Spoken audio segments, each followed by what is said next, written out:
to all of you. Welcome back to English class. So students, I hope you all are doing good and staying safe. Today onwards, we are going to revise the portions, okay? So already we completed 2 lessons in your new pathways book as well 5 lessons in your grammar book. So today onwards, we are going to revise the lesson. Today we are going to revise lesson 1, okay? Today we are going to revise lesson 1 in your new pathways book. So I want all of you to get ready with your English book as well note, okay? First of all, I'm going to read the story once again for you. Once again, I'm going to read first lesson.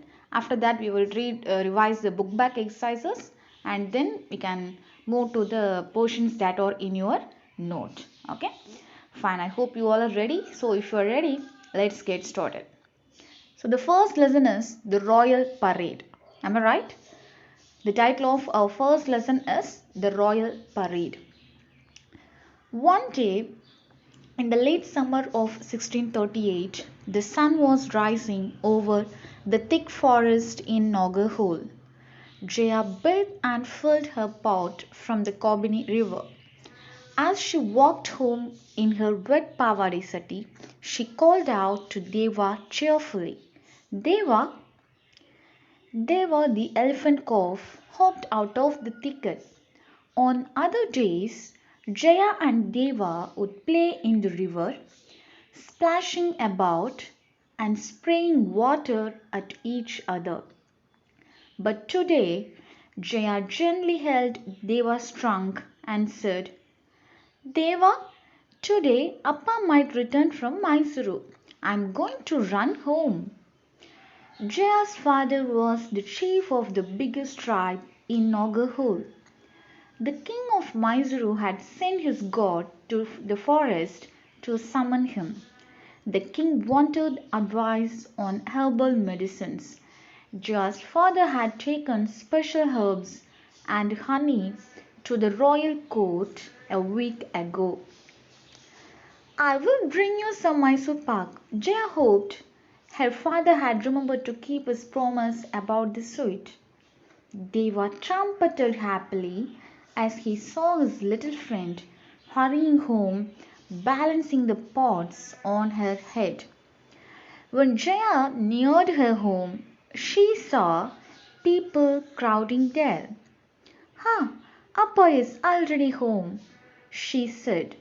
She poured the water from the pots into the cleaned trough in the cowshed and ran into the hut. The cows moved and walked to the fresh water.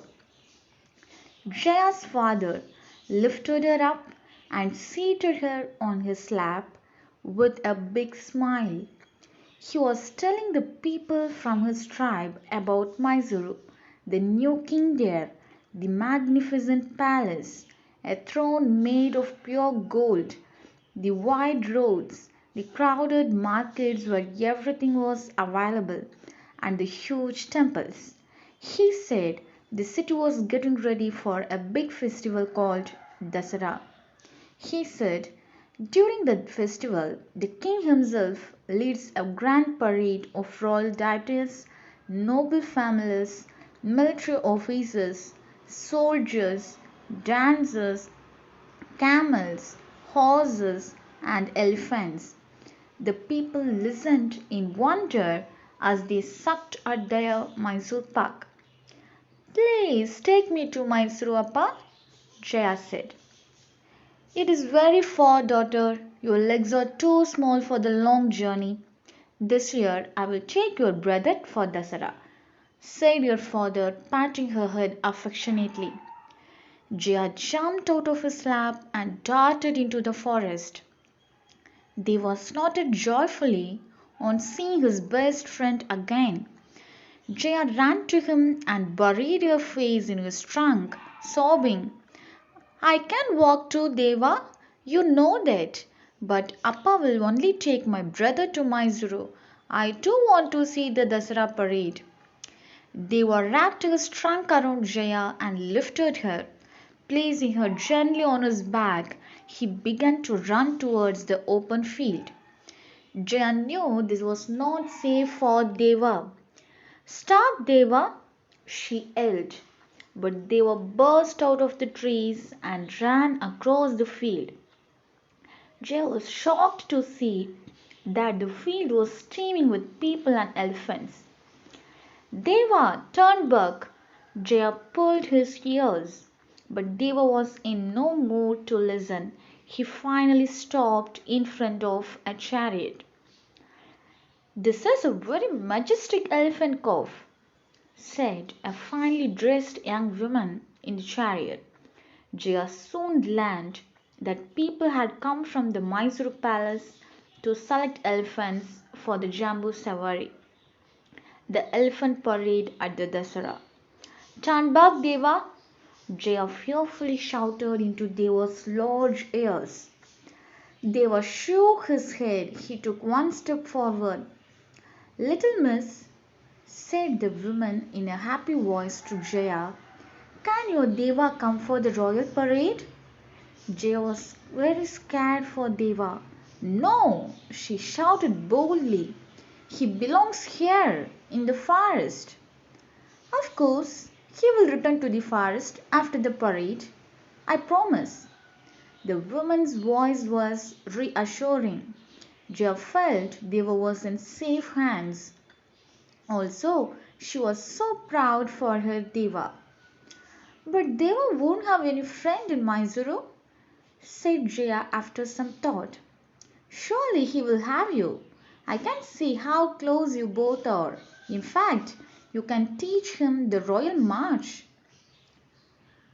"Me?" wondered little Jaya. "Yes, why don't you bring someone along? You are too young to take care of yourself," smiled the woman. "Can I bring three someones?" asked Jaya playfully. "Definitely, and tell them they are the guest of the king of Mysuru." That's how Jaya went to see the lights and the fireworks of the great Dasara festival in Mysuru with her brother and parents.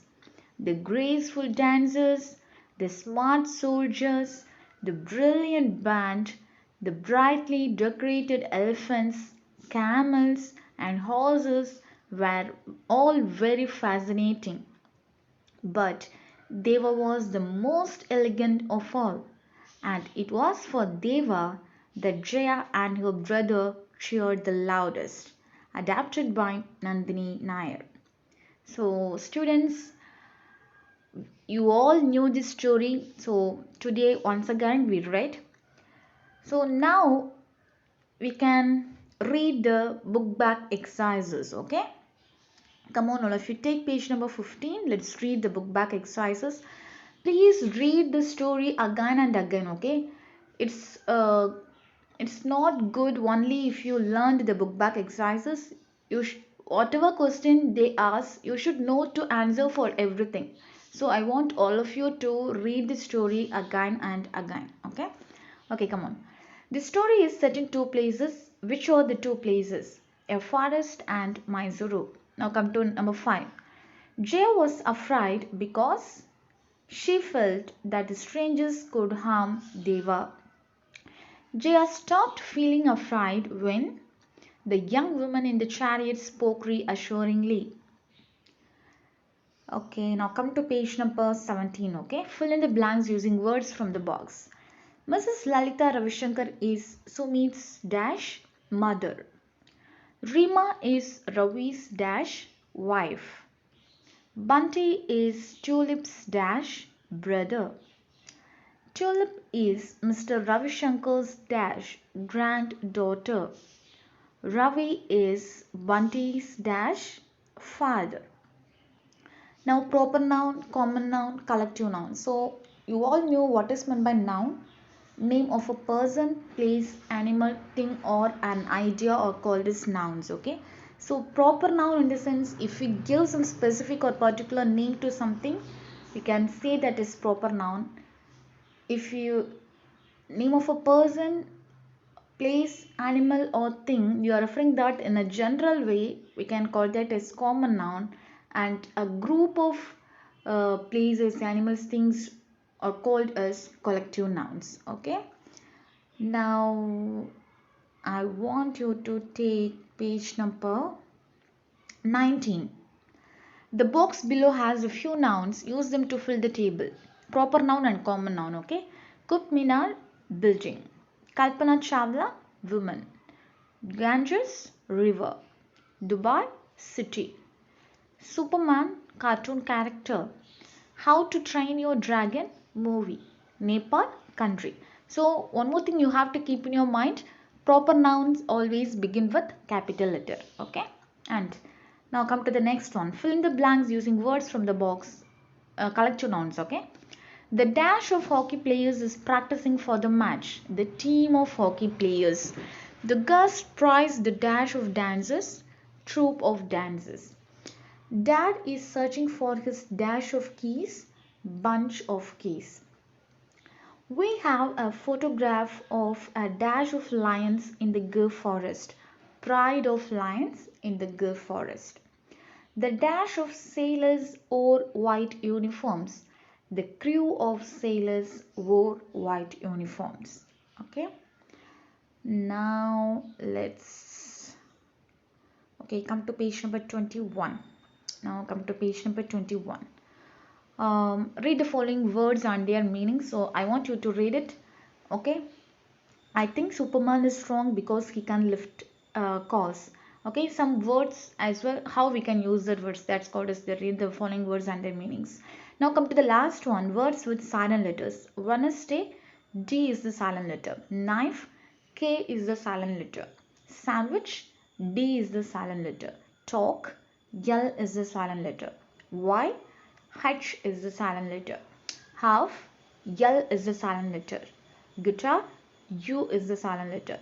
Hour, H is the silent letter. Whistle, T is the silent letter. To, W is the silent letter. Okay, if they ask this, you have to underline the silent letters. Okay, so that's all. We completed the book back exercises. Now I want all of you to take your English note. Come on, all of you, take your English note. Let's read the portions that are in your note. Roman number 1, synonyms. Thicket meaning bush. Majestic meaning grand. Fascinating meaning attractive. Elegant meaning stylish. Summon meaning ask to come. We missed one here, okay? Summon meaning ask to come. Now antonyms, which means opposites. Sweet opposite sour. Young opposite old. Large opposite little. Happy opposite sad. Affectionate opposite cold. Now principal parts of verb. Present tense, past participle. Verb form, okay? Wonder, wondered, wondered. Fill, filled, filled. Say, said, said. Take, took, taken. Go, went, gone. Now frame sentence. Visited. They visited many wonderful places. Buried. He buried the box in the back garden. Now Roman number 5. Answer the following. What was the usual way in which Jaya and Deva played in the morning? In the morning, Jaya and Deva would play in the river, splashing about and spraying water at each other. Number 2. What made Jaya think that her father was already back from Mysuru? On seeing people crowding in front of her home, Jaya realized that her father was back from Mysuru. Number 3. How do you know that Deva understood Jaya's complaint immediately? The fact that Deva understood Jaya's complaint immediately is apparent from his reaction. He wrapped his trunk around Jaya, lifted her, and then placing her gently on his back, he began to run towards the open field. Number 4. Which animals are part of the royal parade? Elephants and horses or the animals partaking in the royal parade. So that's all. We revised lesson 1. I want all of you to thorough with this. Okay. That's all for today. Until we meet again. Take care. Bye bye. Thank you.